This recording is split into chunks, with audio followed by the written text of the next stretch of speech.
to Sean and Lisa Build a Home. Today I get to do the intro, and we had a bit of a windstorm, well, a lot of a windstorm here last night, so we were gonna survey the lot and see what's down. We see one tree at least, deadfall is on the ground. So far it looks like the trailer and the shed survived, so that's great, but we'll do a little walk around and see what else is down. I, of course, am going to burn some things, that's new, and Sean is going to get the kayak in the water while we still have a bit of a window. It was frozen, but now it is, after the warm temperatures the last few days, the lake is back open again, so he's going to take the kayak over to loosen up the chains on the dock and secure it to the land. We're also going to take a little bit of a walk around the septic area and figure out what needs to come down there and clean up what is still remaining on this lot here.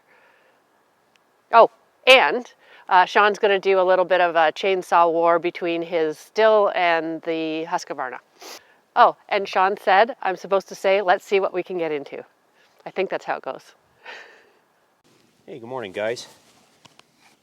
Welcome to the channel. I know Lisa already kind of did a little intro for everybody there today. We're out on the lot and we're going to do some more cleanup and some cutting. And I thought today might be a great day to do a bit of a head-to-head comparison of the two chainsaws that I like to use. So I use the Husqvarna XP550 Mark II or the Stihl MS291.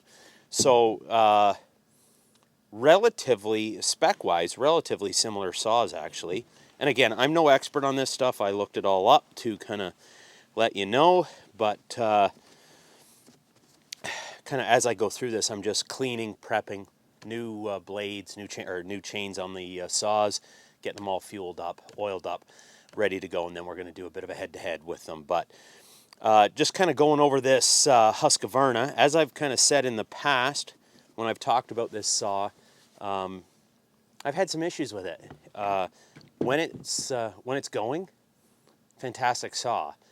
But I have had a lot of problems getting it going. It seems to flood very easily. Just my experience with it. Again, I'm no expert at this stuff, so maybe I'm doing something wrong with it or whatever, but I'm going to show you today, starting these both from cold, and we'll see how that goes. But this Husqvarna is a 50.1 cubic inch, I believe. Same thing with the Stihl, so they're basically powered roughly the same. I use an 18-inch bar on both. This Husky is, I think, 11.7 pounds, where the Stihl is 12.3, I think, pounds. So there's, roughly a half a pound difference. Doesn't sound like much, but it does actually make quite a difference when you're lugging one of these around in the woods all day. So, you keeping that in mind. But for the most part, these have been good saws for me. I don't want to kind of be too biased as I'm doing a bit of a review and a head-to-head comparison here, but lately I've been leaning very heavily on the Stihl. But we'll see how things work out today. One thing I will tell you that I learned the hard way with this Husqvarna is the fact that it has, and I'm not sure of the exact terminology, but I believe it's called a banding clutch on it. And if you have the chain brake on and you take this off, good luck getting it back together on your own without a special tool to hold that banding clutch, because it expands and it doesn't want to go back inside the housing. I actually, the first time I did it, didn't know that. And I actually had to take it back to the dealership where I got it from, because I couldn't get it back together. And that's a little embarrassing. All right, so first thing we're going to do is a cold start test. Neither of these saws have ran in well over a week. I'm going to just go through how I start them again, if you have any other recommendations and stuff, but we're going to just start them and see how many pulls it takes to get them going. So I'm going to put the choke on there, lock the trigger, or the throttle down on this Stihl. Second pull, it fired, so you take the choke off.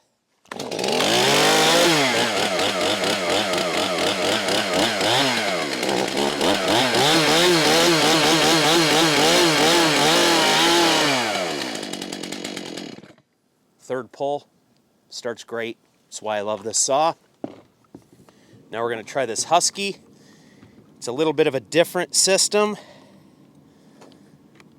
The throttle doesn't lock on this. It just has a choke that goes up.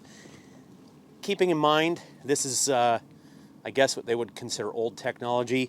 These new saws are like a, I hate the word to use computer, but it's all electronic,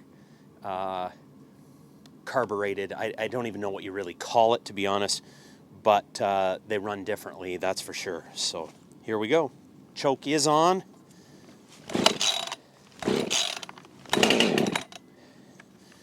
Okay, so it fired that on the third.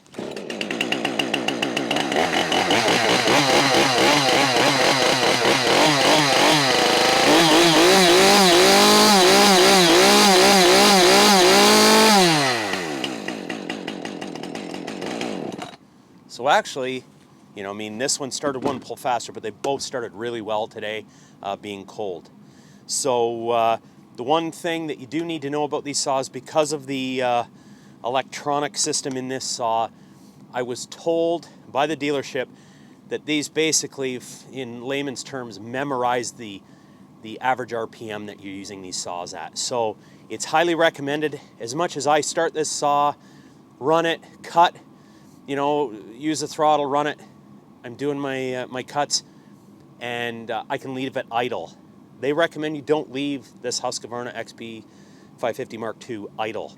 So cut it at the high RPM that you want to use when you're cutting, and when you're not cutting, shut it off, because the saw will remember the average RPMs that you're using. So apparently they can actually take them back in and clear the memory on them.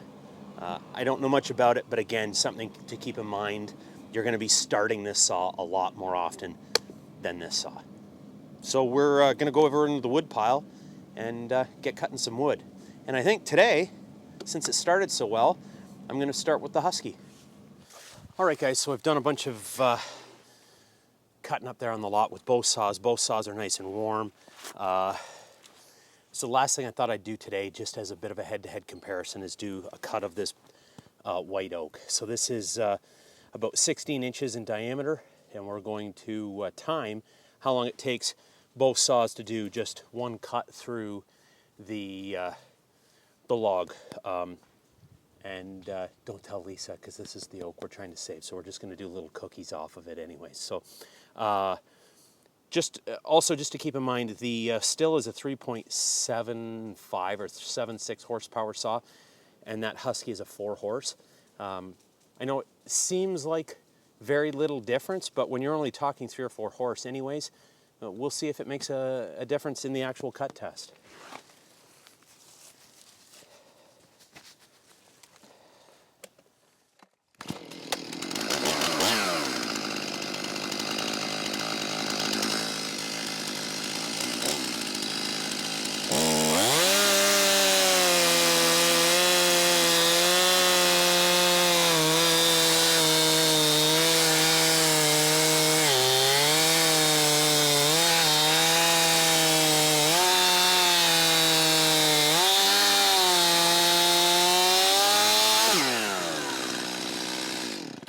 All right, that was the Stihl MS291. And here goes.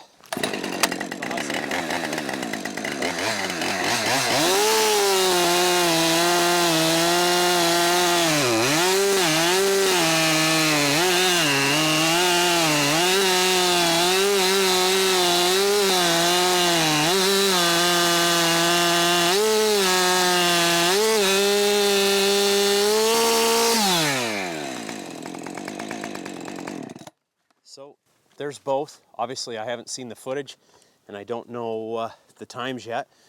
They felt relatively similar to me, but I do have to admit, as much as I've been kind of somewhat in the past bad-mouthing this Husky because of flooding issues when it started, it has performed flawlessly today, and in fact, it is a tiny bit lighter. It's a narrow saw. I like that vibration kind of mounted chassis. It's nicer when you're cutting, a little bit easier to kind of wield through the woods, and it feels like it cuts faster and it feels like it's more powerful. I don't know if it is. I've always been a fan of that Stihl, but today I kind of would say the winner's the Husky XP 550 Mark II. All right, guys, we did that chainsaw comparison, and I actually did get a bunch of that brush cut up, logged up. It's finally in manageable pieces. Lisa's got the fire going as normal. You can see it behind me there somewhere maybe. And we're gonna head down to finalize the winterization of the dock. The last thing that I just wanted to do quickly before we headed down to the dock was just do a very quick talk about the septic system. So as we said in some of the other videos, it's finally been staked out. You can see the stake there by the base of that big tree. And if you look over there by the oak log stack, there's another one. And then there's a couple that are about, I believe, roughly 90 feet down that way. We were very concerned when I came out to the lot about that after they surveyed it, because we never envisioned cutting all these trees down, and we didn't want to. And as I've said time and time again, what is incredibly important to us is to minimize the impact on the environment here, to cut as few trees as possible to get the system in that, and the house in that we want.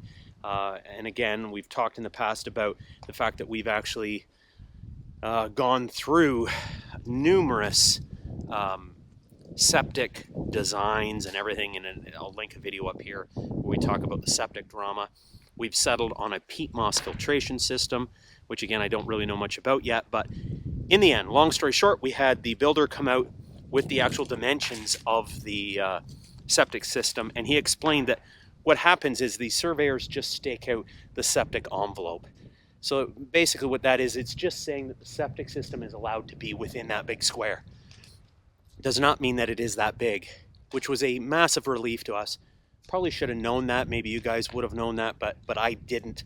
So I was quite concerned. So all of these trees over here by that small ridge that kind of runs through the driveway, they don't need to come down, which was a massive relief. So in the end, the dimensions are roughly, and don't quote me, I believe about 25 feet or 22 feet by 91 or 92 feet. So in the end, the actual clearing will only need to basically go from that tree. We can keep those big trees, or that big tree, over to this tree.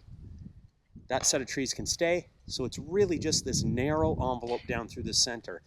And thank goodness, if you look, the trees that are in here that need to come down, it's actually already dead cedar, a couple of really spindly things.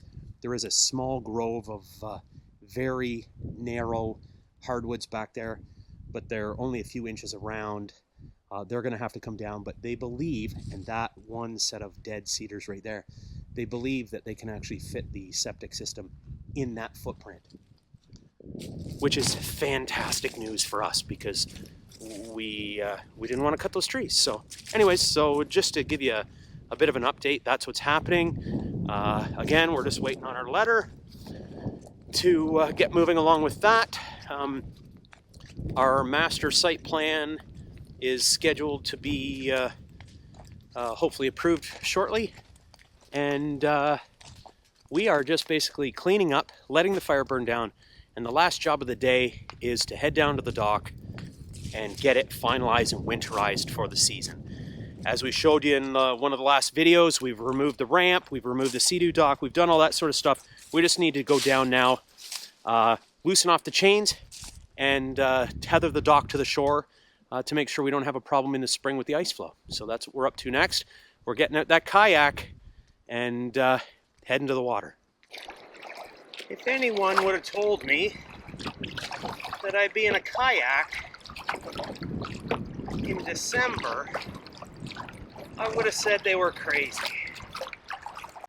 All right, guys, so just taking a look at this design. Here's the dock, these pop-up hatches, and there is the chain attached to the cleat.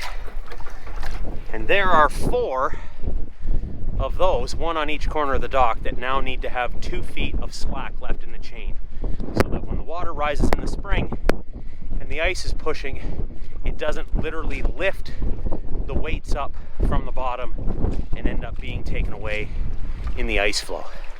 So I'm going to go around, loosen each one of these chains off, give it 2 foot of slack, tether it to the shore, and then we're ready for the ice. Okay, so here we are. Chains are loosened, and we've got a rope with some clevises on it, hooked around a big tree up there with a 6,600 pound brake strength, I believe is what they are, so hopefully that's strong enough.